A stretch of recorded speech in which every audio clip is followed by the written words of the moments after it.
Hello everyone. हम लोग गृह व्यवस्था की प्रक्रिया कर रहे थे, the process of home management या हाउस होल्ड मैनेजमेंट, जिसके अंदर आज हम नेक्स्ट टॉपिक करेंगे वो है संगठन या ऑर्गेनाइजेशन। ठीक है, संगठन या ऑर्गेनाइजेशन। संगठन जैसे कि नाम से ही आपको समझ में आ रहा होगा कि किसी भी चीज़ को संगठित करना, इकट्ठा करना या कलेक्ट करना, उसे हम क्या कहते हैं? संगठन। ठीक है। ऑर्गेनाइजेशन बेसिकली जो वर्ड है वो अंग्रेजी के ऑर्गेनिज्म शब्द से आया है। ऑर्गेनिज्म माने कोई जीव। ठीक है। ऑर्गेनिज्म या कोई भी जीव जो होता है उसके अंदर अलग अलग ऑर्गन्स होते हैं, अलग अलग अंग होते हैं, जो कि सब मिलकर एक पूरा जो है एक ढांचा बनाते हैं। और ये पूरा ढांचा जो है, जैसे कि हमारे कान, नाक, आँख, ये सब हमारे अलग अलग ऑर्गन्स हैं या अलग अलग अंग है। ये सब अंग मिलकर जो है हमारा पूरा शरीर बनाते हैं, और ये सब पूरे शरीर को चलाने के लिए एक साथ काम करते हैं। इसीलिए ये जो ऑर्गेनाइजेशन जो शब्द है ये भी कहाँ से आया है? ऑर्गेनिज्म से। ठीक है। तो ऑर्गेनाइजेशन भी बेसिकली क्यों किया जाता है या ऑर्गेनाइज क्यों किया जाता है? जिससे कि सब लोगों को इकट्ठा किया जाए, क्योंकि कोई भी काम ऐसा है कि कोई ज़रूरी नहीं है कि एक ही इंसान उसको कंप्लीट कर पाए या पूरा कर पाए। इसके लिए सभी के सहयोग की ज़रूरत होती है ना। वर्क क्लासिफिकेशन की ज़रूरत होती है। तो इसी क्लासिफिकेशन को किसको क्या काम देना है, सबको इकट्ठे करके उनको उनकी ड्यूटीज़ असाइन करना, इसी को हम क्या कहते हैं? ऑर्गेनाइजेशन। ठीक है। तो ऑर्गेनाइजेशन जो है, एक गृहिणी को ऑर्गेनाइजेशन क्यों करना पड़ता है? क्योंकि घर के बहुत सारे काम होते हैं, है ना, ढेरों काम होते हैं घर के अंदर, और वो सब कामों को करने के लिए उसको फैमिली के सारे मेंबर्स को एकत्रित करके उनको उनके अनुसार कार्य जो है असाइन करके उनको कार्य उनके देकर जो है तब काम जो है घर का कंप्लीट होता है ना। आपके घर में आपने देखा होगा कि कोई ज़रूरी नहीं है कि एक ही इंसान या आपकी मदर या आपके फादर अकेले सब काम करते हो। फादर की अलग ड्यूटीज़ है, मदर की अलग ड्यूटीज़ हैं, आपकी अलग ड्यूटीज़ है ना। जिसको जो काम ज़्यादा अच्छे तरीके से आता है उसको उस काम को देकर और जो है घर के सभी काम जो है वो संपन्न किए जाते हैं। इसी को हम क्या कहते हैं? ऑर्गेनाइजेशन। ठीक है। तो ऑर्गेनाइजेशन जो है बेसिकली इसकी एक परिभाषा मैं पढ़ देती हूँ। संगठन प्रबंध की संरचना है, क्योंकि ये अधिक सार्थक कार्य संपादन हेतु कुल उत्तरदायित्वों को उचित भागों में विभक्त करता है। देखिए, इसको थोड़ा सा अंडरस्टैंड कर लीजिए। बाकी सब चीज़ें वो की वही हैं जो अभी हमने डिस्कस की। इसमें क्या है? जिसका जो उत्तरदायित्व है उसको वो उत्तरदायित्व उसको असाइन करना जो है, जिसका जो कार्य है उसको असाइन करना, उसको उसका काम देना, उसी को हम क्या कहते हैं? ऑर्गेनाइजेशन या संगठन। ठीक है। अब हम देखेंगे संगठन प्रक्रिया के विभिन्न चरण या डिफरेंट स्टेप्स इन ऑर्गेनाइजेशन। कौन कौन से चरण हम अपनाते हैं ऑर्गेनाइजेशन जो है ऑर्गेनाइज करने के लिए। ठीक है। तो पहला है क्रियाओं का निर्धारण या डिटर्मिनेशन ऑफ एक्टिविटीज़। क्रियाओं का निर्धारण का मतलब क्या होता है कि हमने जो एक लक्ष्य निर्धारित किया है, हम जिसके लिए प्लानिंग कर रहे हैं या हमारा जो प्लान है उसके लिए उसको संपादित करने के लिए बहुत सारी क्रियाएं हमें करनी पड़ेंगी, बहुत सारे काम हमें करने पड़ेंगे, तब हम उस काम को पूरा कर पाएंगे। तो ये क्रियाओं का जो निर्धारण करना है कि कौन कौन से काम होने हैं, ये इसका सबसे पहला चरण होता है, जिसके अंतर्गत हम ये सारे लिस्ट आउट कर लेते हैं कि इस लक्ष्य को अचीव करने के लिए हमें ये सारे काम जो है वो करने पड़ेंगे। ठीक है। सेकंड है क्रियाओं का समूहीकरण या ग्रुपिंग ऑफ एक्टिविटीज़। समूहीकरण माने देखिए, कुछ काम जो एक जैसे काम है उनको क्लब करके एक ग्रुप बना दिया जाए, है ना। जो एक जैसे दूसरे एक तरीके के काम है उनको अलग ग्रुप बना दिया जाए। फॉर एग्जाम्पल जैसे कि हम हाउस होल्ड एक्टिविटीज़ में से एक उदाहरण लेते हैं कि मान लीजिए खाना बनाना है एक काम, तो खाना बनाने के साथ में ही हम कौन सी एक्टिविटीज़ क्लब करेंगे जो कि उससे मिलती जुलती है। जैसे कि किचन को क्लीन करना है, बर्तन को ऑर्गेनाइज करना, बर्तन को साफ़ करना है, या चॉपिंग है, या फूड प्रोसेसिंग है ना। तो इन सब चीज़ों को, क्योंकि ये आपस में मिलते जुलते काम हैं, तो हम इन सब कामों को क्लब करके हम एक जने को असाइन कर देंगे। ठीक है।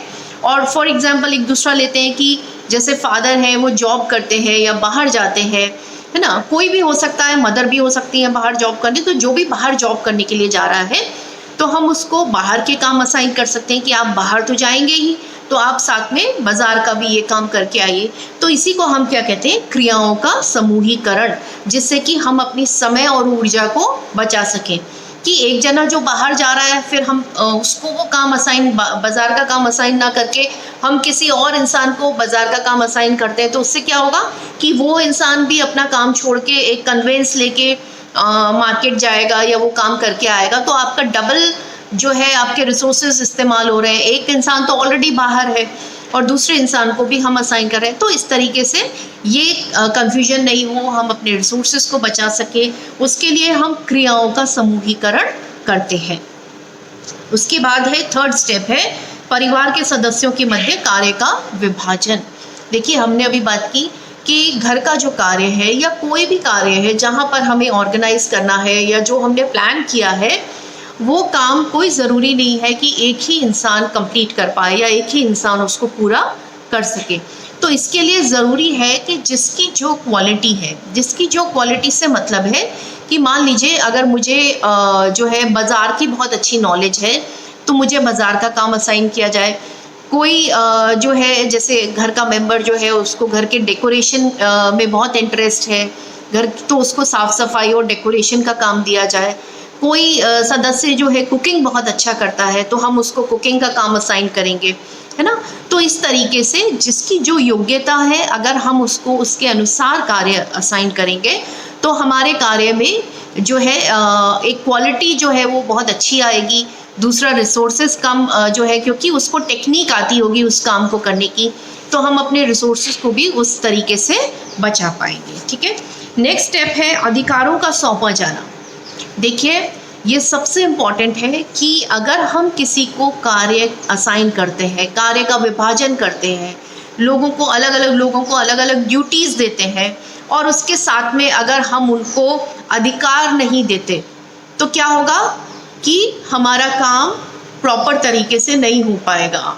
हो सकता है कि बहुत ज़्यादा रिसोर्सेज जो है उसके अंदर वेस्ट हो। फॉर एग्ज़ाम्पल अगेन हम हाउस होल्ड एक्टिविटीज़ में से ही लेते हैं कि आपने किसी को खाना बनाने के लिए बोल दिया है और अगर उसको ये अधिकार नहीं दिया है कि आप डिसाइड करिए क्या आपको खाना बनाना है, अगर उस इंसान को रोज़ वेट करना पड़ता है कि लोग अपनी चॉइसेस बताएं या वो पूछने जाए सबसे, ठीक है, या जो है उसको ये अधिकार नहीं है कि वो डिसाइड कर सके कि उसको क्या बनाना है, ठीक है, तो वो अपना काम अच्छे से नहीं कर पाएगा। ठीक इसी तरीके से अगर सब्जी लेकर आनी है, ठीक है, आपने बता दिया, लेकिन आप एक हद तक गाइड कर सकते हैं, उसको भी ये अधिकार दिया जाए कि ये चीज़ अगर नहीं है तो आप दूसरा ऑप्शन ले सकते हैं, आप इसकी जगह अपने आप देख लेना, आपको जो ठीक लगता है वो करिए।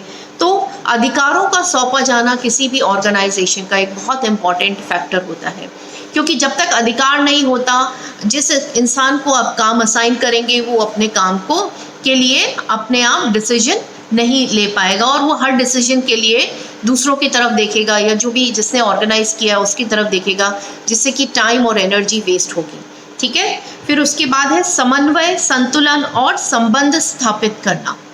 ठीक है, समन्वय, संतुलन और संबंध स्थापित करने का मतलब क्या है कि आपने अगर किसी को एक ड्यूटी दी है, मान लीजिए एक जने की ड्यूटी है खाना बनाना और दूसरे को बाज़ार जाकर काम करना है, अपने ऑफिस जाकर काम करना है, जो है इसके लिए क्या होगा, दोनों में सामंजस्य क्यों ज़रूरी है कि जिसका काम होगा खाना बनाना, जिसका काम होगा ब्रेकफास्ट बनाना या लंच बनाना, वो अगर अपना काम टाइम पे करेगा उसके अकॉर्डिंग कि उसे जो है 9 बजे निकलना है, उसे 8 बजे निकलना है, तो मुझे अपना काम इस तरीके से करना है कि उसका काम भी सफ़र नहीं करे या वो भी अपने टाइम पे जो है वो निकल जाए।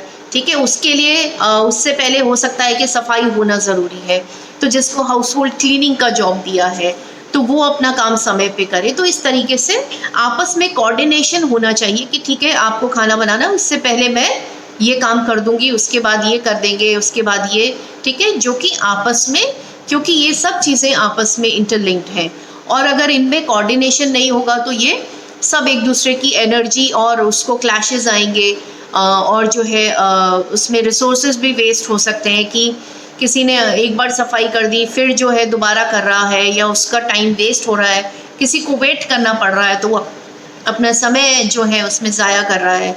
तो इस तरीके से हम कह सकते हैं कि जो भी अलग अलग ड्यूटीज़ या हम असाइन करते हैं किसी को, तो उसमें उनमें आपस में कोऑर्डिनेशन होना चाहिए, जिससे कि जो है सब काम समय पे हो, कम रिसोर्सेज में हो और ज़्यादा से ज़्यादा सेटिस्फेक्शन मिले। ठीक है, तो अब हम देखेंगे कि ऑर्गेनाइजेशन या संगठन का महत्व क्या है, क्यों इम्पॉर्टेंट होता है ऑर्गेनाइज करना। ऑर्गेनाइज करना इज बेसिकली क्या है कि क्या काम कब होना है, क्यों होना है, कौन करेगा, ये क्या, क्यों, कौन, कब, ये सब चीज़ें किसके अंदर आती हैं। हम एक उसमें ध्यान रख सकते हैं कि ऑर्गेनाइजेशन शब्द हमारे दिमाग में आते ही हम ये आ जाए कि क्या, क्यों, कौन, ये, कब, है ना। तो ये सब चीज़ें हम ऑर्गेनाइजेशन में ही डिसाइड करते हैं। इसके अलावा संगठन का महत्व की हम बात करें तो ये क्यों इम्पोर्टेंट है। सबसे पहला है प्रबंधकीय कार्यक्षमता में वृद्धि करना। प्रबंधकीय कार्यक्षमता में वृद्धि कैसे होती है। देखिए, आपने एक बहुत अच्छा प्लान बना लिया, आपने बहुत अच्छा कोई जो है नियोजन कर लिया, आपने एक अच्छा सा प्लान कर लिया, लेकिन आपने प्रॉपरली ऑर्गेनाइज नहीं किया है, लोगों में काम का डिस्ट्रीब्यूशन इक्वली नहीं किया है, तो उससे जो सबसे पहली चीज़ आती है वो आती है डिससेटिस्फेक्शन। कि जिन लोगों को हो सकता है कि उनमें से कुछ लोगों के पास में कार्यभार ज़्यादा हो, कुछ के पास में कार्यभार कम हो, तो उससे क्या होगा, एक डिससेटिस्फेक्शन प्रिवेल करेगा और लोग जो है आपस में संतुष्ट नहीं होंगे, तो उनके एनर्जी क्लैशेस हो सकते हैं। दूसरी बात कि अगर हम जो है प्रॉपरली ऑर्गेनाइज्ड है, क्या काम कौन करेगा उसको असाइन कर दिया, उसको जो है ऑर्डर दे दिया गया, उसको अधिकार दे दिए गए कि ये आप अपने लेवल पे आप देखिए, आपका काम है, ये आप जानो, आपका काम जाने, ठीक है, हमें इसका एक अच्छा रिजल्ट चाहिए। ठीक है, तो उस तरीके से वो इंसान जो है बहुत अच्छे तरीके से काम कर सकेगा। और जो हमने प्रबंध किया है, तो हम कह सकते हैं कि जो प्रबंधकीय कार्य है उसको हम स्ट्रेंथ प्रोवाइड करते हैं एक अच्छे ऑर्गेनाइजेशन से, कि क्या काम कितने बजे तक होना है, कौन करेगा, कब करेगा। ठीक है, तो इससे हमारा जो प्रबंधकीय कार्य है उसको बहुत अच्छी स्ट्रेंथ मिलती है और हमें अच्छे रिजल्ट्स मिलते हैं। फिर है विभिन्न क्रियाओं का अनुपातिक और संतुलित महत्व। विभिन्न क्रियाओं का जो है अनुपातिक और संतुलित जो है अनुपात की बात हम करें तो किसको कितना काम, अगेन जैसे मैंने अभी डिस्कस किया कि ऐसा नहीं हो कि किसी एक को हम वर्कलोड बहुत ज़्यादा दे दें और किसी एक को हमने बिल्कुल ही फ्री कर दिया या हम उसको वर्कलोड दे ही नहीं रहे हैं। तो उससे क्या होगा कि एक के पास, जिसके पास वर्कलोड बहुत ज़्यादा होगा, हो सकता है कि वो उतनी अच्छी क्वालिटी किसी काम की ना दे सके। इसलिए हर चीज़ों में एक अनुपात होना चाहिए, क्रियाओं में अनुपात होना चाहिए, ऑर्गेनाइजेशन में एक संतुलन होना चाहिए। फिर है भ्रष्टाचार को रोकना। ये बहुत इंपॉर्टेंट है। भ्रष्टाचार को रोकने से मतलब क्या है कि ऑर्गेनाइज करना माने क्या है कि हम उस किसी एक कार्य को हम अलग अलग लोगों के अंदर डिस्ट्रीब्यूट कर देते हैं, उनको बांट देते हैं। अब एक ही इंसान नहीं होता जो कि उसको कंट्रोल कर रहा है, ठीक है, सब लोग अपने अपने स्तर पर अपना कार्य देख रहे हैं। उससे बहुत कम चांसेस हो जाते हैं भ्रष्टाचार के।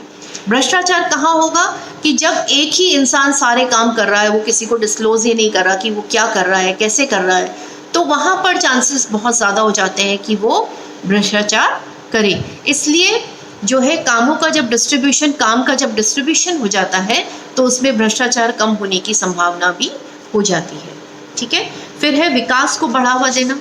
विकास को ऑब्वियसली जब इतने सारे लोगों में आप काम असाइन करेंगे, सब अपने दिमाग का इस्तेमाल कर रहे होंगे, बहुत सारे लोग अपने बहुत सारे दिमाग जो है उसमें उस कार्य में लगे हुए हैं, सब अपनी अपनी जो है राय दे सकते हैं, सब अपनी अपनी क्वालिटीज़ का जो है भरपूर इस्तेमाल करके जो है उस कार्य को कर सकते हैं। तो इसलिए हम कह सकते हैं कि इससे जो है विकास को बढ़ावा मिलता है। फिर है समन्वय को सुविधाजनक बनाना। समन्वय या आपस में जो कोऑर्डिनेशन है उसको हम कैसे सुविधाजनक बना सकते हैं कि जब हम अच्छे से किसी काम को ऑर्गेनाइज करें कि इतना समय इसके पास में है या इसको ये काम दिया गया है, ये काम थोड़ा हैवी है तो इनको हम ये काम ना देकर ये काम जो है ये इसको दे दिया जाए। इस तरीके से जो है एक बैलेंस, एक कोऑर्डिनेशन जो है सब लोगों के बीच में बना रहता है।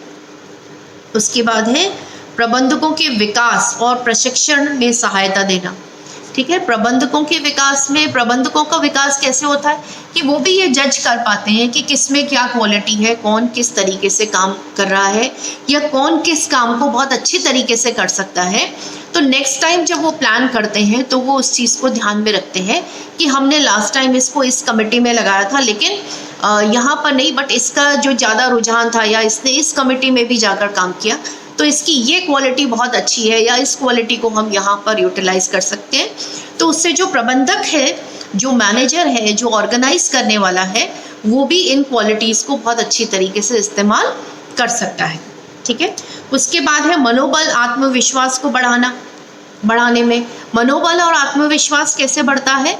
जब मुझे मेरी क्वालिटीज़ के अनुसार जो है काम दिया जाएगा, मुझे मेरे गुणों के अनुसार जब काम दिया जाएगा, तो मैं उस काम को बहुत अच्छे तरीके से करूँगी, जिसका रिजल्ट बहुत अच्छा आएगा। ठीक है। तो जब रिजल्ट अच्छा आएगा तो लोग प्रेज़ करेंगे या लोग उसको, तो मेरा मनोबल उससे और बढ़ेगा। होता है ना कि जब हम कोई काम करते हैं और उसका पॉजिटिव रिजल्ट आता है, अच्छा रिजल्ट आता है, तो हमारे मनोबल में वृद्धि होती है। और ये कैसे आएगा? जब हमारा ऑर्गेनाइजेशन प्रॉपर होगा, जब हम प्रॉपर तरीके से लोगों को ऑर्गेनाइज करके उनको उनके अनुसार जो है कार्यों का आवंटन करेंगे, तब जो है उसे हम एक प्रॉपर ऑर्गेनाइजेशन बोलेंगे। उसके बाद है तकनीकी विचारों का अनुकूलतम उपयोग। बहुत इम्पॉर्टेंट है, बहुत अच्छा पॉइंट है कि जो हर इंसान में, जैसे हमने अभी बात की कि हम सबको जो है उनके अनुसार, उनकी क्वालिटी, उनके गुण के अनुसार हम उनको कार्य देंगे। जैसे एग्जाम्पल के तौर पर कि आप जैसे क्लास के अंदर अपन कई बार कोई पार्टी करते हैं या कुछ कोई एक्टिविटीज़, कभी कोई कल्चरल अपन करते हैं, तो हम ये क्या करते हैं उसमें कि जैसे इसको जो है, इनको कल्चरल में बहुत, इनको डांस या गाना बहुत अच्छा आता है, इनको ये ड्यूटी दे दी जाए। ठीक है। तुम जो है बाज़ार का काम करना, खाने पीने की चीज़ें अरेंज करना, ये तुम्हारा, स्नैक्स अरेंज करना तुम्हारा काम है। ठीक है। या ऑर्गेनाइज करना, या कंपेयरिंग ये करेंगी। ठीक है। या म्यूज़िक सिस्टम का मैनेज ये करेंगे, किसी को टेक्निकल उसकी नॉलेज है, वो कहेगी कि मैडम मैं कर लेती हूँ। ठीक है। तो उसमें क्या है कि हमने उनके, और तकनीकी विचार कैसे, उनको उस चीज़ के अंदर कमांड है, उनको वो काम करना बहुत अच्छे से आता है, तो हम उनके, जिसको जो काम अच्छे से आता है उसको उसके बारे में बहुत ज़्यादा नॉलेज भी होती है, तो वो अपनी नॉलेज उससे जो है सबके साथ में शेयर करता है। तो इससे जो है, जो उसके तकनीकी विचार है, जो उसके कहेंगे कि गुण है, जो उसकी क्वालिटीज़ है, उसके अनुसार वो अपना काम करता है, जिससे कि दूसरे लोगों को भी वो चीज़ को सीखने को और उसे जानने का मौका मिलता है। ठीक है। तो हम कह सकते हैं कि तकनीकी विचारों का अनुकूलतम उपयोग जो है हम ऑर्गेनाइजेशन से कर सकते हैं, कि जिसको जिस चीज़ की टेक्निकल इन्फॉर्मेशन है, जिस चीज़ की टेक्निकल नॉलेज है, हम उसको उस तरीके का कार्य जो है वो असाइन कर दें। ठीक है। ये टॉपिक यहीं तक। हम नेक्स्ट क्लास में करेंगे नियंत्रण या कंट्रोलिंग।